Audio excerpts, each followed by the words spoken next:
On va maintenant parler de nourriture, de bouffe, mais de bouffe végétarienne avec Patrick Tousignan de VGShack. Bonjour. Bonjour. Merci d'avoir accepté l'invitation.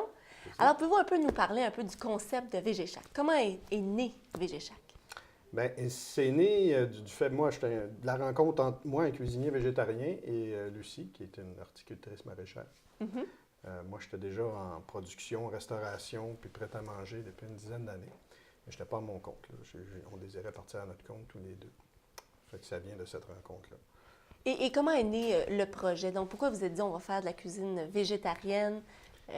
Pourquoi vous auriez pu faire aussi de la cuisine avec de la viande également? Bien, nous autres, notre mission, c'est de travailler. On se nomme entrepreneur en santé des gens et de l'environnement. Donc, on veut offrir aux gens du prêt-à-manger végétarien, savoureux, pour leur permettre de travailler sur leur santé, la santé de l'environnement, tout en ayant un prêt-à-manger pratique, facile et savoureux. Et il n'y en a pas beaucoup. Moi, je suis végétarienne et lorsqu'on regarde souvent des menus comme ça, c'est tout avec de la viande. Très rares sont les personnes qui offrent juste exclusivement... Des repas complets, là, il y a des compagnies québécoises qui commencent à ouvrir des sandwichs, des salades. Des repas complets comme ça, congelés sous vide, j'en connais pas, il y en a peut-être d'autres, là, mais on n'en connaît pas. Puis c'est un marché qui se développe, il y a beaucoup de jeunes qui s'en vont végétariens et beaucoup végétaliens aussi, c'est ce que je travaille de plus en plus. Les jeunes se dirigent vers ça, puis vers le végétarisme, plus les jeunes. Puis les gens plus âgés veulent diminuer leur consommation de viande. Ils ne savent pas toujours comment s'y prendre pour bien équilibrer un repas, les protéines. Ils ne connaissent pas toutes les façons de bien s'alimenter quand même, parce qu'on peut être végétarien et mal manger aussi. Oui, oui, tout à fait. Donc, mais je trouve ça intéressant ce que vous dites. Il y a comme une conscience sociale qui est en train de se faire à l'effet qu'on mange peut-être trop de viande et de l'impact que ça a du transport de la viande, l'acheminement et tout, les fermes d'abattoirs aussi. Donc, effectivement. Au point de vue du traitement des animaux, bien, si on s'informe un peu, c'est assez atroce. L'élevage industriel, là, il y a un manque de respect de la vie qui est là. Et puis ça se dirige de plus en plus vers ça. Puis la quantité augmente beaucoup. Ça devient insupportable pour les terres agricoles. Puis ça ne pourra pas augmenter longtemps comme ça. De toute façon, on le voit, les prix vont beaucoup augmenter de toute façon. Donc, pour le bien-être de la santé des gens, puis pour de la planète, il faut avoir d'autres alternatives. Tout à fait. Et VGShack en est un bon exemple. On dit cuistot maraîchère. Pourquoi cuistot maraîchère? Notre projet, c'est de devenir le cuisinier cuistot des maraîchers. Des maraîchers environnants, parce qu'on veut introduire... Moi, je fais de la bouffe, on pourrait dire, internationale. Je fais de l'oriental. Oui, on en a ici, curry aux légumes. Curry indien. Oui, curry thaï. Mais j'adapte ça aux légumes locaux, le plus possible. Évidemment, le lait de coco, je ne l'aurais pas ici. Oui, non. Mais le plus possible, j'adapte ça aux produits québécois. Puis on essaye en ce moment de rencontrer le plus possible de petits producteurs, dans le biologique, écologique, pour créer des liens avec eux autres, puis faire la production, la transformation de leurs produits. Et comment ça fonctionne si je veux commander? Pour commander, bien, c'est beaucoup boutique en ligne, donc vgshack.com. On a un menu qui est sur Internet. On est en train de compléter tout le site. Il y a une description des produits et tout ça.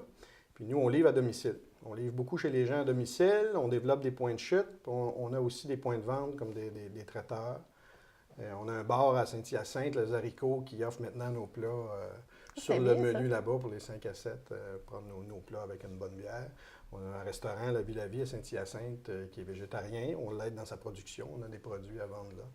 C'est comme ça qu'on se développe. Et donc, si je suis intéressée à la maison, je vais sur le site Internet, donc je choisis mes plats que je veux. Comment ça fonctionne? Est-ce qu'il faut que je réserve avant une telle journée dans la semaine pour les avoir Non, la pour semaine l'instant, là, on suivante? est en train de monter les routes. Donc là, on y va selon la demande. Quand c'est dans la région, même les gens peuvent venir chercher à nos cuisines, à Saint-Charles, tant qu'ils commandent d'avance. Si les gens ne sont pas à l'aise avec Internet, peuvent appeler Lucie. Lucie va tout décrire. Va tout expliquer le menu, va vous aider à commander.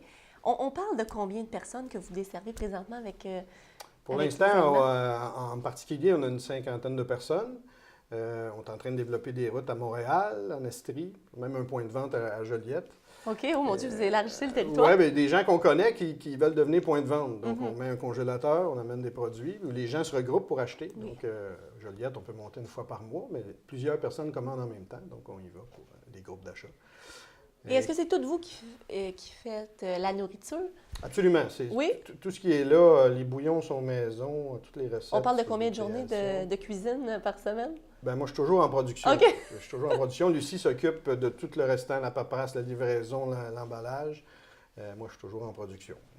Et est-ce que les prix, on peut parler de combien à peu près là, pour aider les gens à la maison?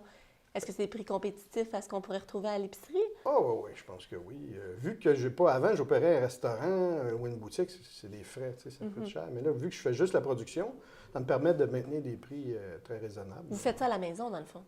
Non, on fait OK, ça. OK. On fait ça à Saint-Charles. On a loué des cuisines à Mouton Village. On a loué une partie des cuisines là pour l'instant, pour commencer. Les autres, ils ont déjà de l'équipement. Bien, ça nous prenait l'équipement pour le sous-vide. Oui. C'est pas un équipement spécialisé. Oui, parce que tout est sous vide. Donc, Tout ça est peut sous se vide. garder au congélateur. Ça peut, Sous vide, tu peux garder ça 1 an. Donc, ça permet de commander. Est-ce que plus c'est des grande démarches quantité. plus difficiles de mettre un produit sous vide? Non, il faut juste avoir l'équipement pour OK. le faire, là, tu sais. Et puis, on met ça dans des sacs aussi qui sont... Ça peut être dégelé à l'eau chaude. OK. Tu as oublié de dégeler ton plat, tu sors, tu mets le sac dans l'eau chaude, il va dégeler assez rapidement, le temps de faire une salade à côté, puis ton souper est prêt. Et prêt. On vend des Voilà. formats familiales aussi, on peut vendre au kilo. Tu sais. OK. Donc, ça peut être très abordable. On invite les gens à la maison à venir consulter votre page Internet, VG Shack, à venir déguster, essayer les produits, et tout est végétarien. Oui. Donc, c'est bien de le mentionner. Monsieur Tousignan, merci beaucoup d'avoir pris le temps, puis c'est une plaisir. très bonne initiative. Merci.